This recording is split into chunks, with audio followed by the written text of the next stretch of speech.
I really became a documentary filmmaker in the aftermath of 9/11, and I started a project called Enemy Alien, which was became a feature documentary that focused on the story of getting a Palestinian immigrant out of detention. But it also involved my family history, which I hadn't explored before, of wartime incarceration. My grandparents were incarcerated at Topaz, which was another one of the 10 camps. And when I was making and editing that film, I just felt there was such a difference between what my grandparents went through, which was, to be removed from their homes and to be put in a camp. But they essentially made the best of it, and they didn't make any fuss, and they raised a family, or they started to raise a family there in camp. My mother was born there, and they had another child in the camp. And that was kind of the story which everyone talked about, was that, Japanese Americans showed what good Americans they were by cooperating, by just taking the whole experience, and even signing up for military service, and that sort of proved that they didn't deserve it. And and then in my film, on the other hand, you had this man named Farouk Abdelmouti, who was a New York activist, and he was a really outspoken advocate for Palestine and for just a lot of issues, actually.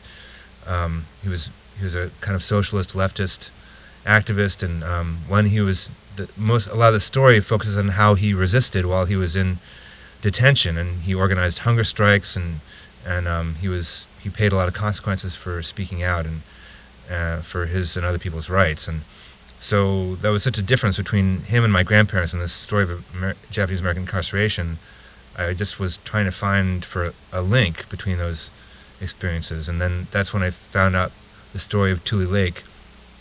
That became a part of the film Enemy Alien. It ended up being a really small part of it, but for me it was really important because it just linked everything together.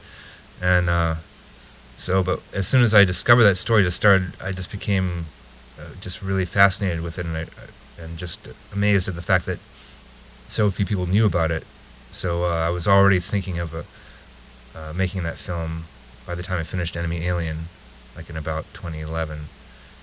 And so I started going to the pilgrimages, and then I was meeting people and just learning just the first-hand experiences of what had happened. And that was Barbara Takei, who you see in the film. She was kind of the godmother of the film. She just told me she knew everyone who was around who had this piece of the story and that piece of the story, and she really kind of helped shepherded the whole process of my learning and being able to make a documentary about it. It's something that's been developing for years, but it's a few years ago, the Japanese American Citizens League and a lot of community groups put together a list of correct terminology, I guess, about the experience, because whenever you're talking about history and how perceptions change and who's telling the story changes, you have these changes, and you often find these terms which are which evolve. And so a lot of the terms that we had to describe wartime incarceration were handed to us by the government, where the government would call it. Actually, they didn't call it internment; they called them relocation centers, and had other names for that. And internment is actually a very specific term that's what you do to non-citizens or people who are from nationals of a country that you're at war with, basically. And so that didn't apply to 2/3 of the people who were incarcerated, because they were U.S. citizens. So, but people still refer to it by internment, which they probably will, for a long time, because it's become, the name for that whole experience. So people don't always know what you're talking about when you say wartime incarceration. But there's a lot of other terms like that. There's this packet called The Power of Words, which the community put together, which puts together more accurate terminology. And they actually were concentration camps. There was a bit of a discussion about whether concentration camps means the death camps that happened to Jewish people during World War II, and that's it's understandable that that's become the term we use for that experience. But in fact, those were death camps. They weren't concentration camps. Concentration camps is when which has also been a practice which has been done historically for a long time, of taking people of a particular ethnicity or some kind of identifying marker and putting them in one place and confining them. So that's what a concentration camp is, and that's what the camps were that they put Japanese Americans in. And that was actually the term that before Pearl Harbor, FDR was already writing about the possibility because of what was the conflict that was emerging with Japan, and he called them concentration camps.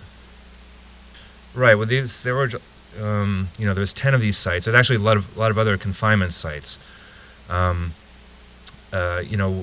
Whether there's any pilgrimage, kind of depends on what happened to this particular area, in these years that have happened since, So it depends on what the community around it wants.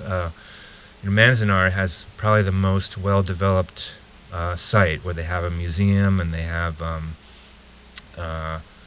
they just have a really great center, and they have all the original, acreage, I think. And there's also one at Topaz, and probably other ones too. But it kind of depends on what's happened since then. The National Park Service, which was the first funder of this documentary, has taken over has administration of these sites, and they have a funding, like a granting program, which gives grants to a community or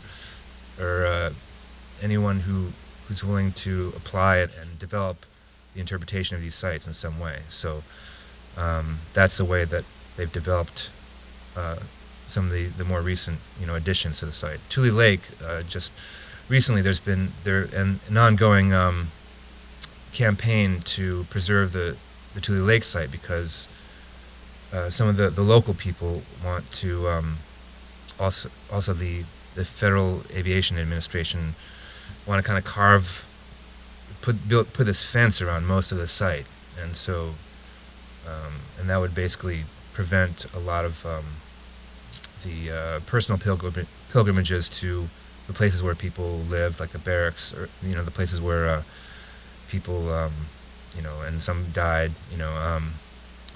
So there's a big campaign to stop that from happening. So that's been something. If you go to the website resistance@tulelake.com, which is on the list I sent around, and I also have these postcards I can give you. You can learn a bit about that. So it really depends on a lot of factors, and it's there is it's a contested issue, because it's kind of like a national civil rights site meets whatever local concerns, whatever the local community wants or doesn't want to happen. Well, yeah, as the film at the end mentions, there was the Civil Liberties Act of 1988, which gave reparations to people who were confined, and so it was $20,000, which if you look at the actual what people actually lost didn't really cover it. What people said, like the man in the film says, what really mattered was that the president apologized for what happened, the gesture. So, and that was really on my mind when I started making Enemy Alien, because I guess, this is something I grew up with as something that was, it was this terrible thing that happened a long time ago, and the United States would never do anything like that again, and and they apologized, and that was, so it just felt like a betrayal to me and any other people who had some kind of personal, impact of incarceration in their family. That you had a lot of policies happening after 9/11, which targeted particular groups, as well as immigrants in general, for detention and a lot of these kinds of enforcement again. Right. A lot of the kind of community groups, advocacy groups that are kind of coalesced around people who are descended or were incarcerated or descended from incarcerees have been pretty active among the groups who have really spoken out against what's been happening with the Muslim ban and everything that's happened really since 9/11 and the different waves of kind of anti-immigrant policies and things. So yeah, if you look around on social media, you can definitely see there's a link where people are are involved, and the organizations like JACL and other Japanese American community organizations are pretty much involved with that. That's kind of a lot of what they're talking about these days. Not very many. I think 1,000 something went to Japan. I think most of them came back and got their citizenship back. But there were a number, at least several hundred, I think, who stayed in Japan, like Tokyo Yamane, the guy who's subtitled. Yeah, I mean, Germans and Italians were interned. They were the non-citizens were rounded up, just like the first wave of Issei, the first generation Japanese. The difference was they didn't go out and round up all the citizens in a particular area who were German and Italian. So the numbers and the whole experience ended up being a lot different. Well, supposedly the government had a program where he'd be compensated, but it really didn't end up affecting almost anyone. Yeah, that was. Yeah, it really did not. I mean, there was no one I talked to who had benefited from that, But supposedly there was some kind of government program where they were supposed to be doing that, but it really did not affect, almost anyone. But there are many communities, of the Caucasians I knew who were, in different areas. It depends, on who you knew, because many people were helped by people who would. Take care of their farms,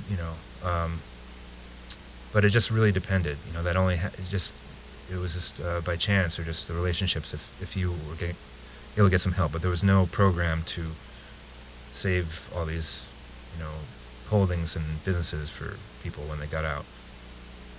Yeah, well, it doesn't fit in with kind of the World War II being a good war kind of narrative.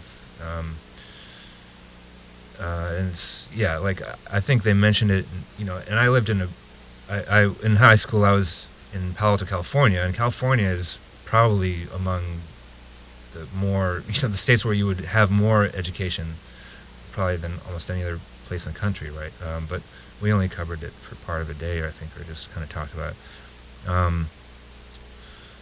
Yeah, I mean, there must be a lot of reasons for that. I mean, I think hopefully things are improving, and I'm developing this documentary for educational use, and so that will hopefully get out. And there are others. There have been others, but it kind of depends on the school district, the teacher.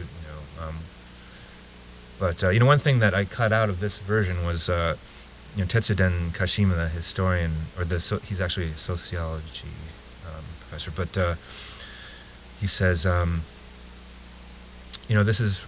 he says this is not really different from what's happened to other groups. It's just that we had Pearl Harbor, the history of discrimination, and so that's why there's a lot of tidbits. I didn't, unlike my first film, I didn't really make reference to 9/11 or anything, but I certainly chose certain parts of it to for this film that resonate more today than they have recently. Like the executive order, and just the way the government parses all these different policies, and just but we certainly see a lot of just these different permutations. It doesn't repeat itself, but it rhymes. History. I think someone said that, right? And so that's why I chose a lot of the details that I chose in this retelling of wartime incarceration.